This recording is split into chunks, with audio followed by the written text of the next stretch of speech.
کہ خدا نے عدالت کا سارا کام انجیل مقدس میں لکھا ہے اسی کے سپرد کیا ہے، اور واؤ کا مطلب ہے بچانے والا، سیویئر،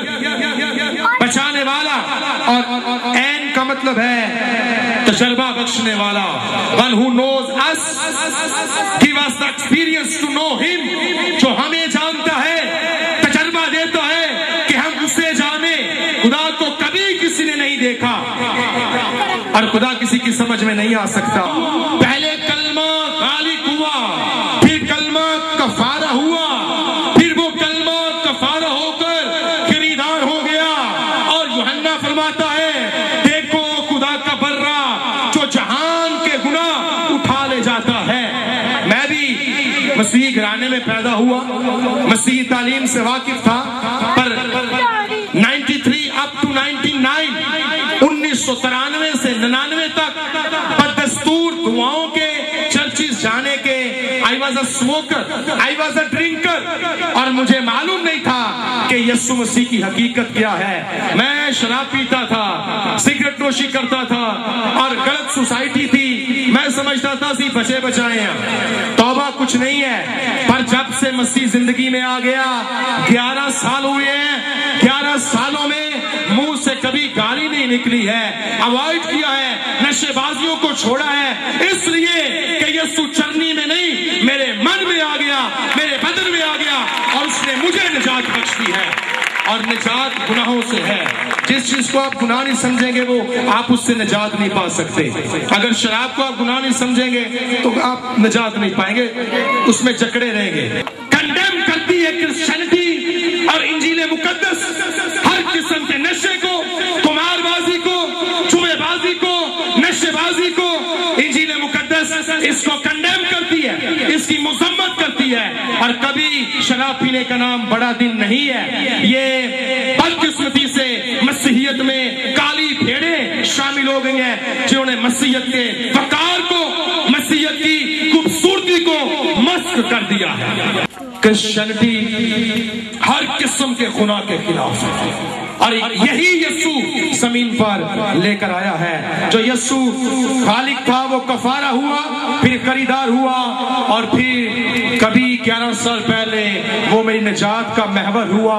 اب میں یسوع کا ہی طواف کرتا ہوں، وہی میری زندگی کا محور اور مرکز ہے۔ جس کی ملاقات یسوع سے ہو جاتی ہے وہ اس کی زندگی کا محور یسوع مسیح ہو جاتا ہے۔ یہ کرسمس ہے، یہ بڑے دن کی خوشیاں ہیں۔ میری طرف سے، میری بیوی کی طرف سے، میرے خاندان کی طرف سے، میری کلیسیا کی طرف سے تمام مسیح بہن بھائیوں کو کرسمس کی ڈھیروں خوشیاں مبارک ہوں۔